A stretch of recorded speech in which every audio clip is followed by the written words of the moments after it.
Glória a Deus. Obrigado, Ronaldo, pela ótima leitura. Muito bom. Como nós podemos compreender o amor de Deus por nós? Você já tentou compreender esse amor de Deus?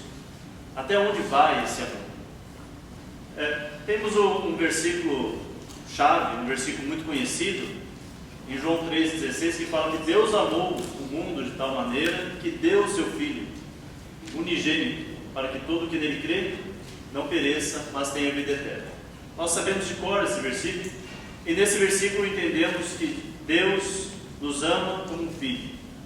Também o Álvaro citou muito bem, quando Jesus ora a oração do Pai Nosso, Ele nos inclui como filhos, e nos chama de irmãos, e nos revela que Deus nos ama como um pai ama seus filhos. Agora, nessa parábola, Jesus mais uma vez diz que Deus nos ama de uma forma como um pai ama seus filhos. No boletim eu coloquei o título do sermão de hoje como os dois filhos perdidos. Normalmente nós conhecemos essa passagem como a passagem do filho pródigo, do filho esbanjador, do filho que sai de casa e gasta tudo. Você deve saber o que é isso. Se você tem um filho adolescente, você sabe o que significa ter um filho esbanjador. O filho pode gastar tudo que você tem. Isso é realmente uma possibilidade. Agora, vamos então à passagem, Lucas 15, versículo 11, e vamos entender como é que Deus nos ama. Esse trecho é conhecido dos estudiosos como o Evangelho dentro do Evangelho. Evangelho in Evangelho. É o Evangelho resumido. Se você quer entender exatamente a graça de Deus, até onde ela vai, essa passagem nos conta. Se você quer entender como um homem pode ser restaurado por Deus, essa passagem nos revela. Como Deus pode trazer o arrependido de volta. Como Ele aceita bem, como Ele é aquele Pai que recolhe e que não rejeita o arrependido. Essa passagem é maravilhosa. É um grande desafio falar sobre esse texto. Fala que um homem tinha 2 filhos. E nós já começamos entendendo que aqui são filhos que estão sendo revelados. São filhos que estão sendo tratados nessa passagem. Normalmente nós aplicamos essa passagem para pessoas que estão longe de Deus e que não são filhos de Deus. Quem são os filhos de Deus? No capítulo 1 do Evangelho de João, fala que todo aquele que crê se faz filho de Deus. Então, os filhos são aqueles que creem, aqueles que foram redimidos e já estão na igreja. Aliás, o Evangelho quase que como um todo não é escrito para os perdidos, é escrito para nós, é escrito para os cristãos, para aqueles que já entenderam, que já aceitaram, que se redimiram e estão agora seguindo Jesus. Não está tratando aqui de pessoas afastadas que nunca ouviram de Deus. Está tratando sim de filhos que um dia estiveram sob a tutela do pai e se afastaram. Está tratando então de um jovem que estando perto do pai, em uma situação ótima, ele vai embora. Então, vamos pensar aqui na primeira cena. A primeira cena é um pai e 2 filhos. Eles estão vivendo bem. Nós sabemos que esse pai tem bons recursos e sabemos, pelo restante da parábola, que eles se alimentam bem. Então esse jovem tem boa alimentação, tem boas roupas, tem um pai que o ama. Nós sabemos pelo restante da parábola que o pai o ama, e ama muito. Nós sabemos então que esse jovem tem uma família, tem um irmão pelo menos, e que ele vive com um certo status, porque a fazenda tem empregados, tem servos, portanto é uma família de alto nível. Ele tem tudo para viver bem, não é verdade? Tem tudo, tem bons recursos, uma família que o ama, e tem status de filho. Puxa, é uma excelente situação de vida que ele tem. Mas diz que o mais novo disse ao seu pai: pai, quero a minha parte da herança. Para nós já é estranho um filho chegar para um pai e pedir a herança. Por que é estranho? Porque herança só se recebe quando o pai morre. Veja em Hebreus, capítulo 9, Hebreus 9, versículo 16 e 17. Quando é que passa a valer a herança? Ou quando passa a valer o testamento? Versículo 16 diz assim: no caso de um testamento, é necessário que se comprove a morte daquele que o fez, pois o testamento só é válido no caso de morte, uma vez que nunca vigora enquanto está vivo quem o fez. Então, quando vale a herança? Quando que a pessoa tem direito a receber a herança? Quando o pai morre. Em outras palavras, esse filho está dizendo para o pai: pai, eu não vejo a hora que o senhor morra, que aí eu posso receber a minha parte, aquilo que eu tenho direito, e aí eu vou curtir a minha vida. Não sabemos exatamente por que esse jovem está tão assim angustiado para deixar a família. Ele está aqui numa situação que ele quer rapidamente sair, e esse pedido deve ter magoado muito o pai, deve ter deixado o pai com o coração assim bastante machucado. Coloque-se na posição dele. De repente o seu filho mais novo, que normalmente é o filho caçula, que a gente trata com muito carinho, chega para você e fala: me dá a minha herança, eu não vejo a hora que o senhor bata as botas, deixe toda a grana para mim. Finalmente, então, o pai diz que repartiu a herança entre eles. Era possível, quando o pai percebesse que os filhos tinham ali um desentendimento ou não tinham um relacionamento ideal, o pai poderia fazer uma partilha prévia, um testamento, e então separaria a herança antes da morte dele, de modo que os filhos não teriam um grave desentendimento depois da morte do pai. Possibilitaria talvez até o convívio dos dois, com regras já estabelecidas. Não haveria uma grande disputa. Então o pai adiantaria e colocaria no papel a sua herança. A lei da época permitia que o pai fizesse isso, mas uma vez que ele fizesse a partilha das terras, o pai já não poderia mais vender as terras. Quer dizer, é dele, ele está vivo, ele está dando antecipadamente a seus filhos, mas os filhos também não podem vender a terra. E o usufruto da terra pertence ao pai. O pai pode, tudo que a terra produzir, o pai vai usar para o sustento dele e de quem ele aprouver, de quem ele quiser. Se ele quiser sustentar uma outra família, o dinheiro é dele. A terra ainda está de posse do pai, o pai ainda usufrui a terra, mas o filho agora tem a propriedade da terra. Mais uma vez, aquela ideia do já é dele, mas ainda não é dele. Ele não pode se fazer valer de todos os direitos e vender a terra. Ele não pode fazer isso. Diz aqui no versículo 12 que assim o pai repartiu. Então, provavelmente, para que o pai repartiu a terra? Para que não houvesse briga entre os irmãos. O pai ainda poderia usufruir da terra. Ele não perderia sua aposentadoria, ele não passaria dificuldades. Mas no 13 diz que não muito tempo depois, o filho mais novo reuniu tudo que tinha e foi para uma região distante. Ele deve ter dado aquele famoso nó no pingo d'água, né? Ele achou alguém que estava disposto a comprar a terra que ele não podia vender ainda. Um famoso contrato de gaveta. Ele deve ter achado alguém que estava disposto a correr o risco e comprasse a terra de uma forma não muito apropriada.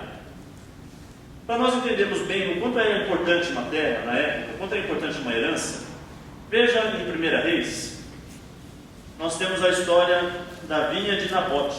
1 Reis, capítulo 21. 1 Reis 21.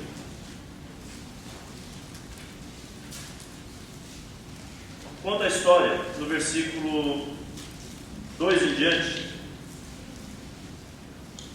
Vamos pegar do 1 em diante. 1 Reis 21, versículo 1 em diante. Algum tempo depois, houve um incidente envolvendo uma vinha que pertencia a Nabote, de Jezreel. A vinha ficava em Jezreel, ao lado do palácio de Acabe, rei da Samaria. Acabe tinha dito a Nabote: dê-me a sua vinha para eu usar como horta, já que fica ao lado do meu palácio. Em troca, eu lhe darei uma vinha melhor, ou se preferir, eu lhe pagarei, seja qual for o seu valor. Nabote, contudo, respondeu: o Senhor me livre de dar a ti a herança dos meus pais. O Acabe era o rei, fez um pedido e propôs um negócio ao Nabote. O negócio era muito bom financeiramente, ele podia escolher uma outra vinha muito melhor que a dele, ele podia fazer várias coisas, mas a resposta do Nabote é elucidadora para nós quanto era importante a herança. Ele diz: eu não vou, Deus me livre de dar a herança dos meus pais, seja por qual for o dinheiro, não interessa.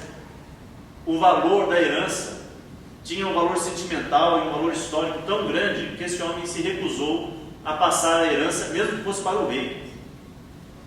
Continuando a história, o Nabote acaba morto, apedrejado, acusado de insubmissão e de uma certa revolta contra o rei.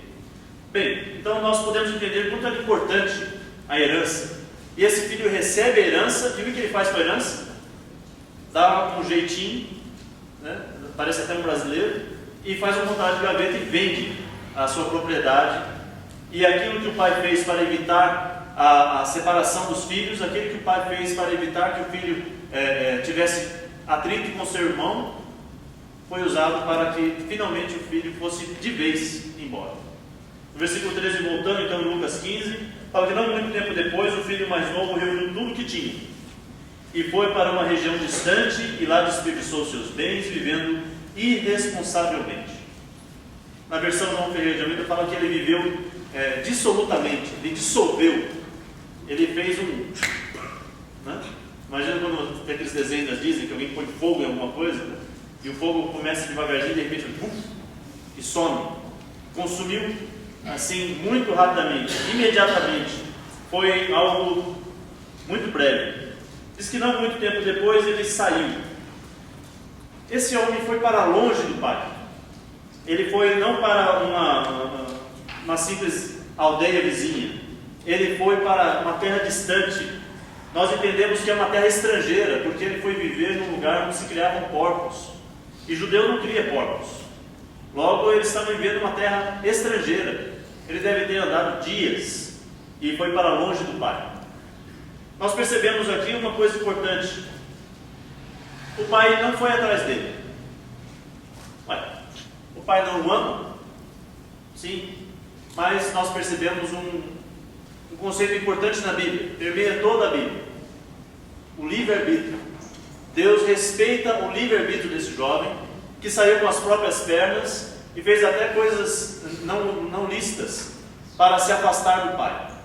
Ele fez qualquer esforço necessário para ir para longe do pai, e o pai não foi atrás dele. Você iria atrás do seu filho?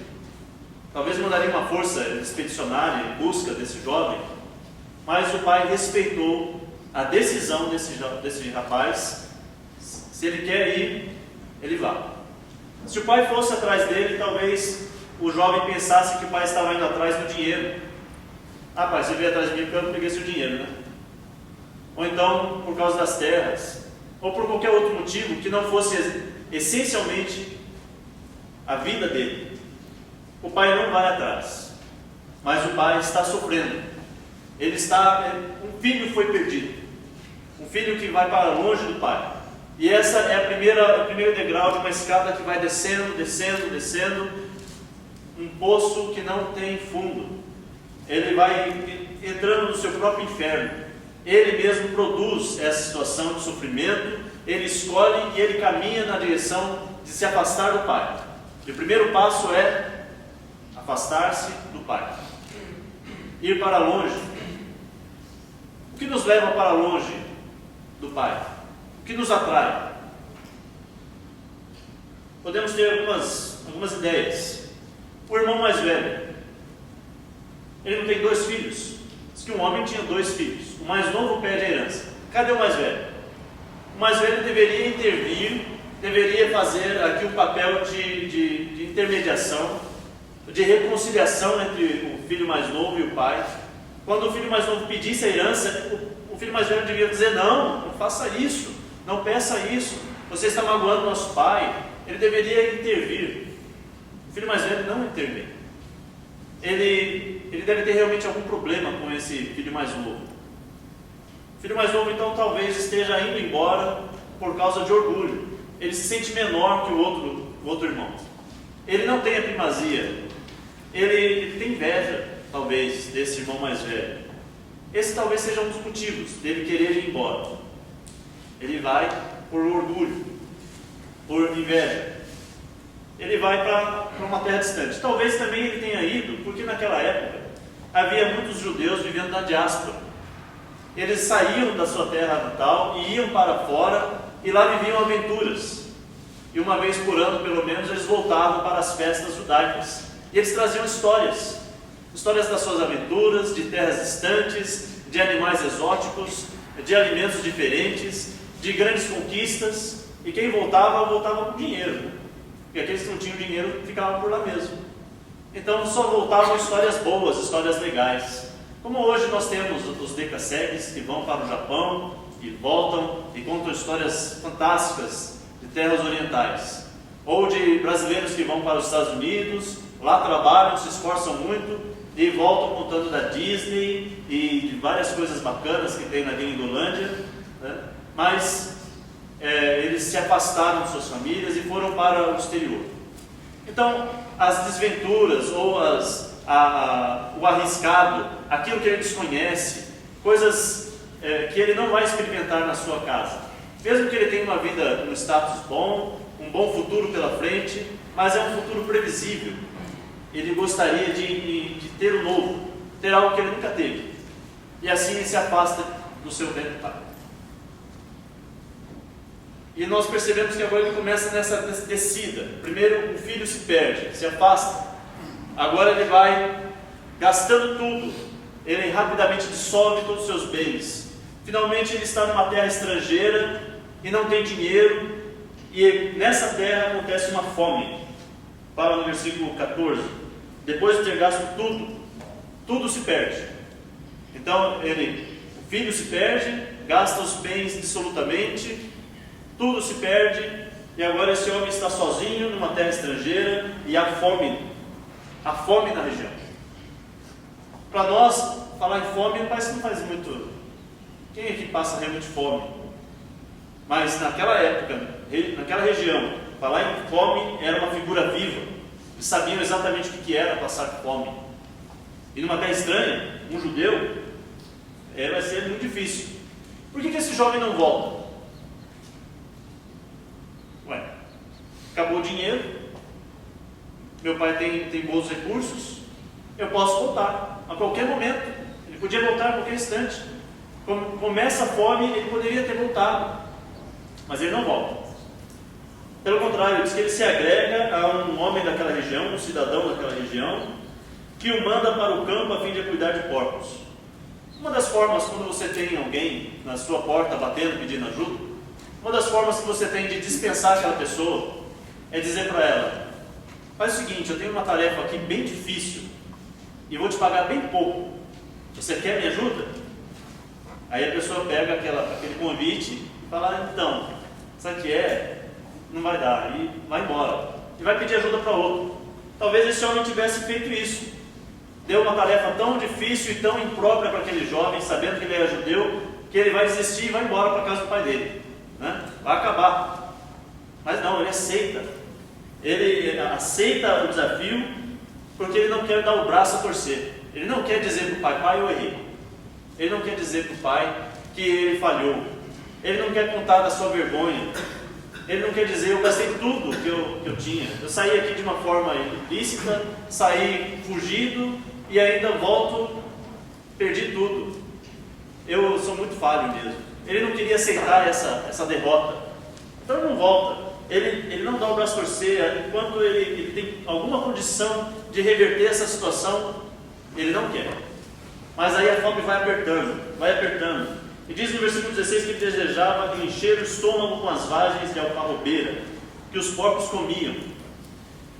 Essa vagem de alfarrobeira era um alimento amargo e pouco nutritivo. Mesmo que ele comesse tudo, ele não teria os nutrientes para viver. Provavelmente ele está comendo a vagem dos porcos. Ele está realmente comendo. Ele está se alimentando de comida de porcos. Vamos parar um pouquinho. Vamos analisar a situação desse jovem. Alguém que vai se afastando de Deus, perde tudo, gasta tudo e agora está passando fome. Nós sabemos que essa parábola tem um vínculo espiritual, ele tem um viés espiritual. Ele não está falando do alimento físico, está falando do alimento espiritual. Esse jovem está se alimentando da comida dos porcos. Não é comida digna para homens de Deus. Não é comida digna nem para homens, muito menos para homens de Deus, como era ele. Praticamente ele era um príncipe na terra do seu pai. E agora ele está comendo comida de porcos. Como que isso foi acontecer? Como que ele permitiu chegar nesse ponto? Olhe bem para a sua vida. Será que, eventualmente, na sua vida espiritual, você está se alimentando da comida de porcos?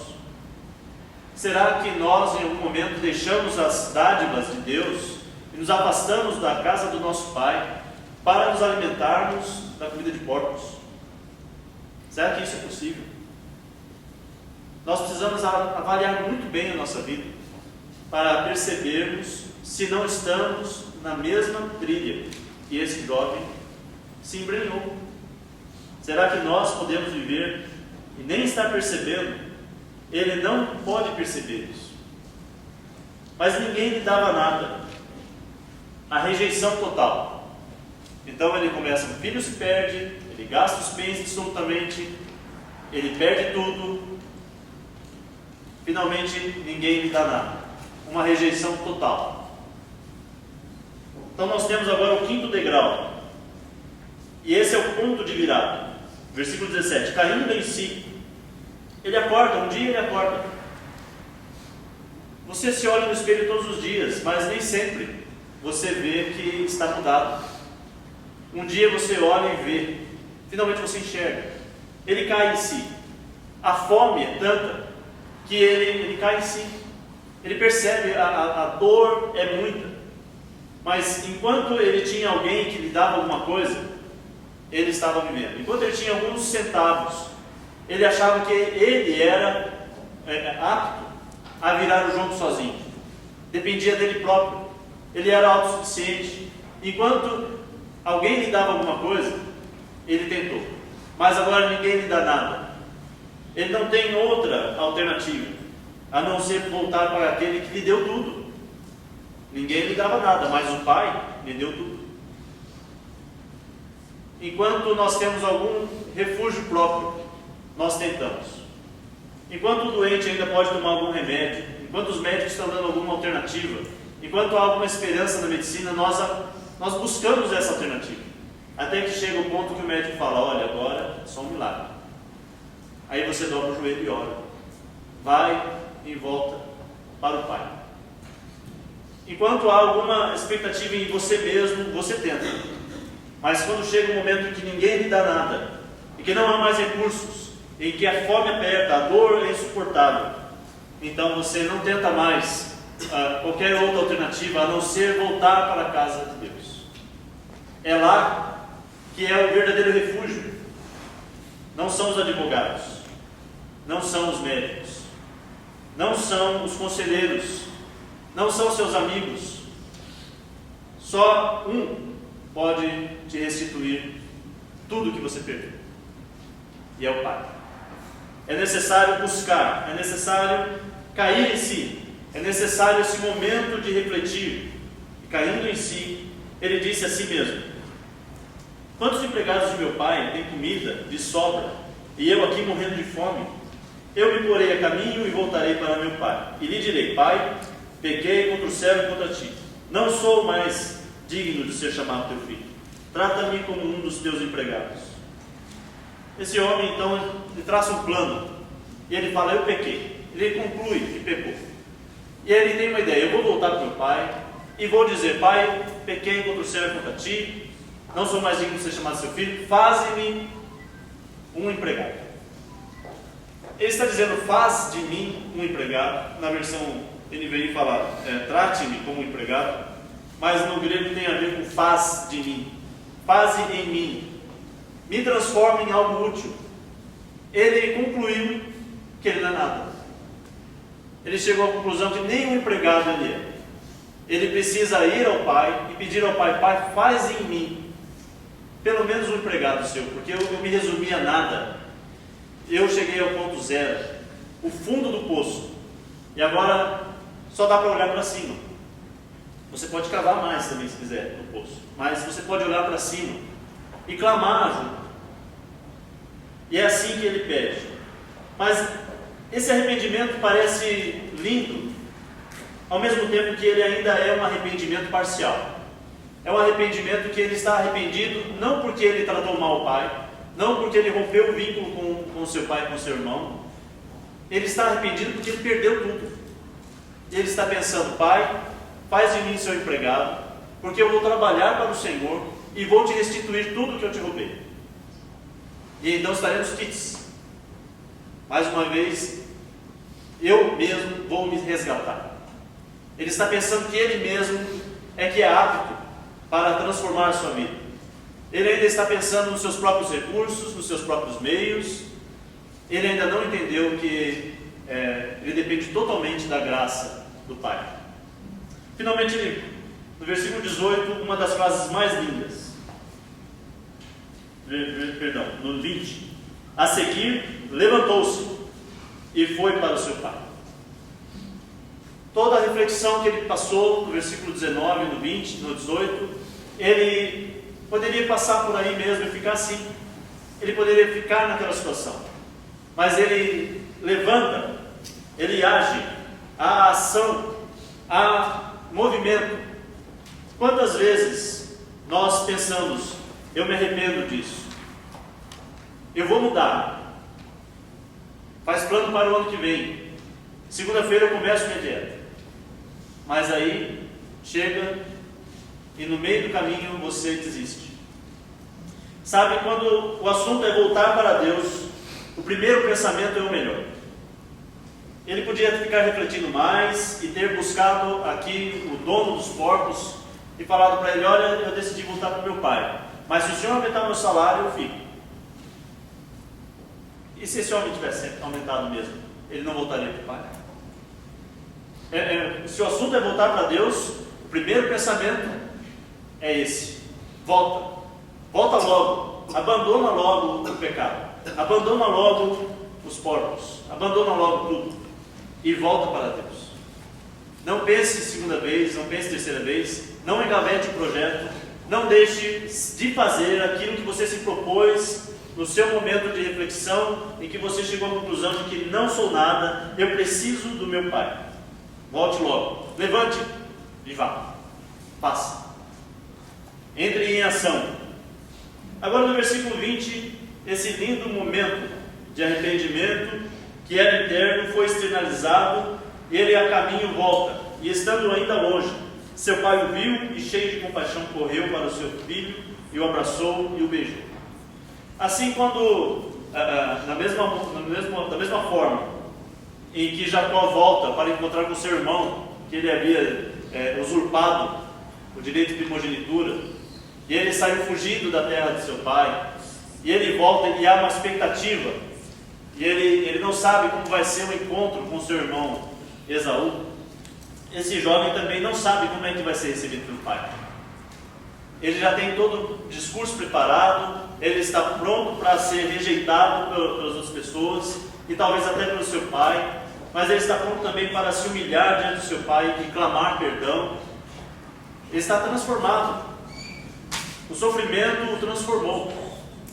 Não completamente ainda, mas ele está transformado, ele está mudado, ele está voltando, ele está a caminho, ele está chegando, e o seu pai o reencontra, e nós estamos esperando o que vai ser, como é que vai ser o reencontro? E o pai corre para a sua presença. Os textos antigos dizem que homens de honra não correm, mas esse pai correu. A honra dele estava em segundo plano, o seu filho está voltando. Ele corre porque na aldeia outras pessoas poderiam receber esse jovem, e sabendo que ele tratou mal o pai, ele seria vítima de maus tratos verbais e talvez até físicos. Ele seria rejeitado e talvez mudasse de ideia antes de chegar em casa. O pai não quer que ele sofra nada disso, e corre. Ele quer ser o primeiro a trazer palavras de boas-vindas e não palavras de rejeição. O pai corre, abrindo mão da sua honra, em humilhação, em amor e em graça. o pai sai da casa e vai buscar aquele que estava perdido e que volta agora arrependido. É lindo, é maravilhoso o amor desse pai por esse filho. Ele tinha direito de escorraçar o filho, ele tinha direito de exigir o dinheiro de volta, ele tinha direito de muitas coisas, mas ele perdoa, porque ele abre mão do direito da vingança. É assim que é o perdão. O perdão é quando você sabe do seu direito, você sabe que você está certo, mas você abre mão do seu perdão, e em nenhum momento o pai faz um discurso. Nós temos o discurso do filho. Ele vê seu pai correndo em sua direção, abraçando e beijando, e o filho começa: pai, pequei contra o céu, contra ti, não sou mais digno de ser chamado seu filho. Você percebeu que faltou uma parte do discurso? Qual que era a parte que falta? Faz de mim um empregado. Mas ele mudou o discurso. Ele não fala mais faz de mim um empregado. Ele fala: não sou digno de ser chamado seu filho. O pai chama então os servos e fala: depressa, tragam a melhor roupa e vistam nele.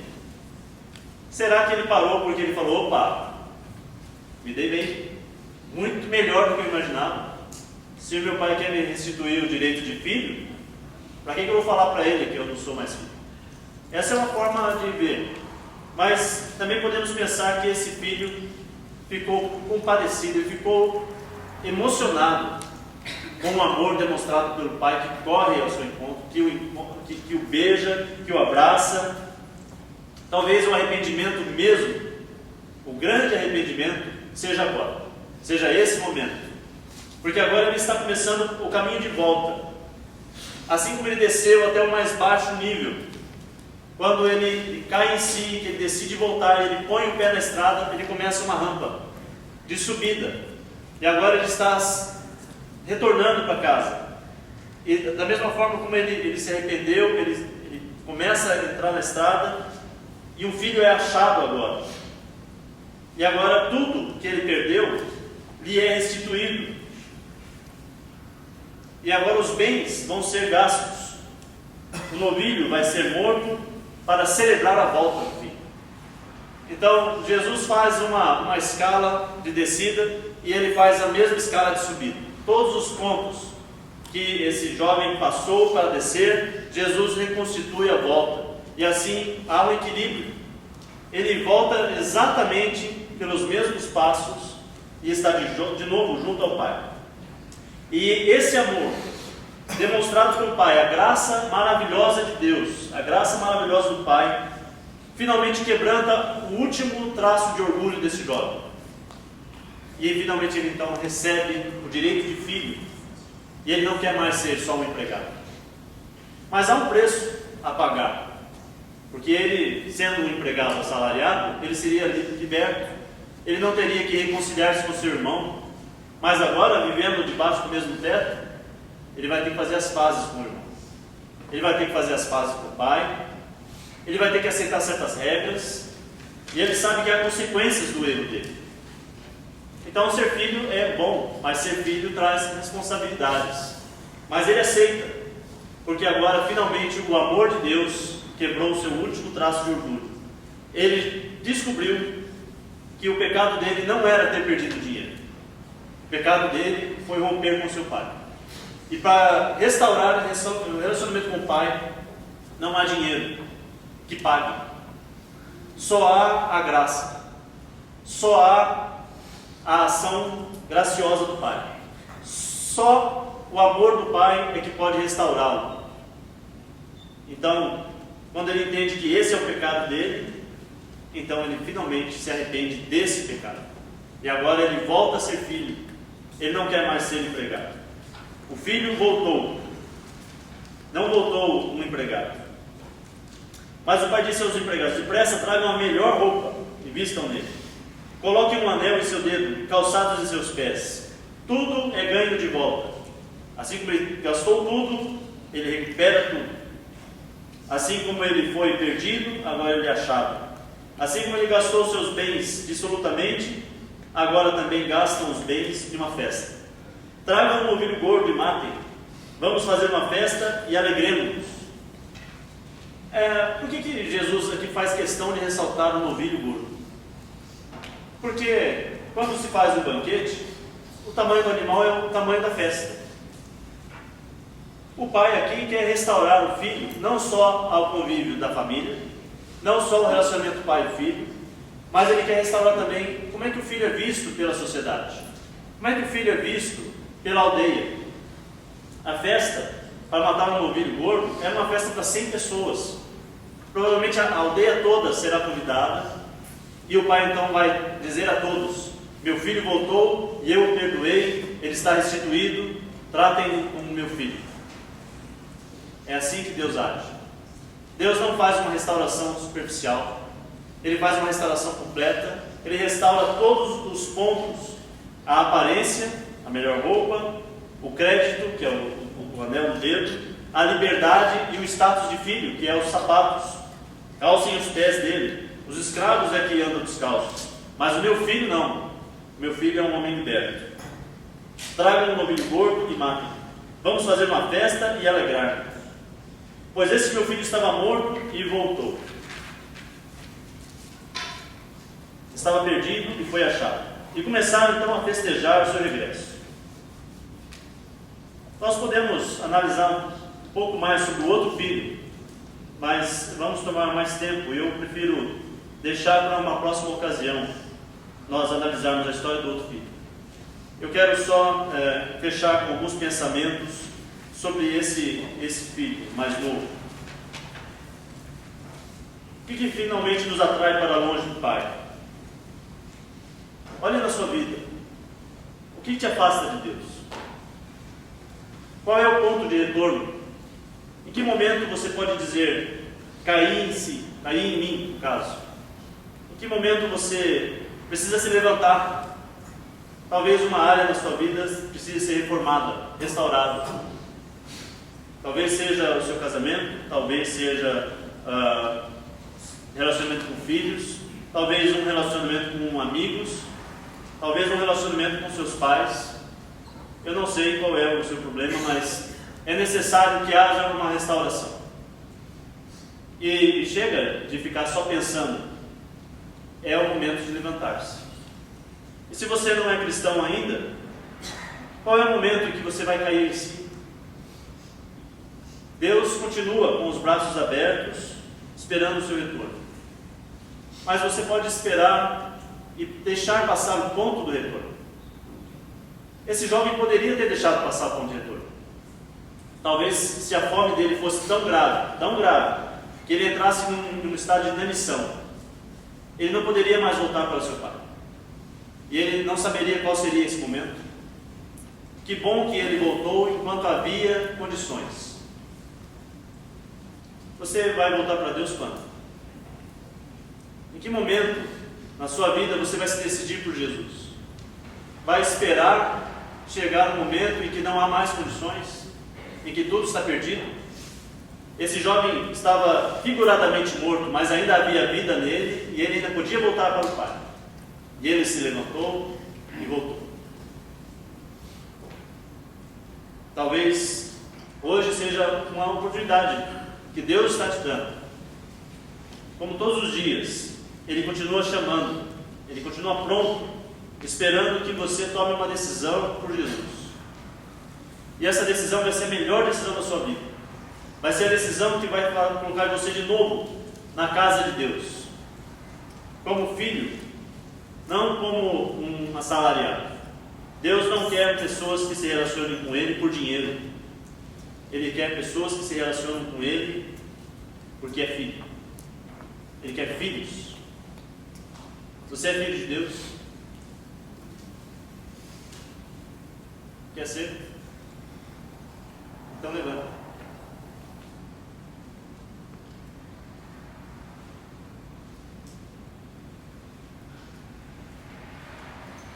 E volte para Deus. Você já perdeu um filho? Você já experimentou como que é a dor de um pai que perde um filho? Nós fizemos o curso de Casados para Sempre, né? Com uma mulher que perdeu um filho. Ele ficou doente, em 2 dias morreu no hospital. E faz cerca de 1 ano. E toda vez que ela fala no assunto, ela chora. A vida dela mudou totalmente porque um filho se perdeu. Essa é a dor que Deus sente porque você está perdido. Você quer que Deus sinta essa dor? Não é hora de restaurar seu relacionamento com Deus? Não é hora de fazer as pazes? Uma vez eu perdi meu filho por 15 minutos. Numa loja em São Paulo, nós estávamos comprando fogão. Mais alguma coisa, não lembro o que era. E o Otávio Augusto tinha 4 anos, a Esther tinha 2 meses, estava no colo da Esther, da Alessandra. E o Otávio Augusto sumiu, desapareceu, se cafedeu-se, dentro da loja. E aí, então nós avisamos os guardas e segurança e corremos atrás. Eu desci para o estacionamento, pensando que se alguém pegou meu filho, não vai sair daqui não. Eu entro na frente do carro, faço qualquer coisa. Não vai fugir para o filho. Nós nem avisamos pelo rádio que uma criança tinha sumido, porque alguém com má intenção podia querer levar uma criança embora. E nós procuramos em todos os lugares que ele podia estar. E depois de 15 minutos, que foram os 15 minutos mais angustiantes que a gente passou, uma grande alegria. Ele foi achado. Ele foi encontrado. Eu celebrei muito. Fiquei muito feliz. Muitas coisas ruins passaram pela minha mente, porque eu não sabia onde ele estava. E sabe o que ele disse para a Alessandra? Eu estava perdido, né, mamãe? Durante um período ele não sabia que ele estava perdido. Talvez você não saiba que está perdido. Mas há um Deus procurando você.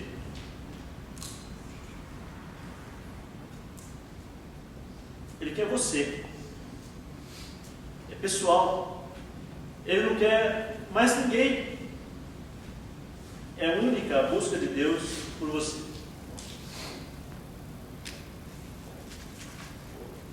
Hoje é o dia. Você pode se levantar enquanto cantamos. Levante e vá para o Pai.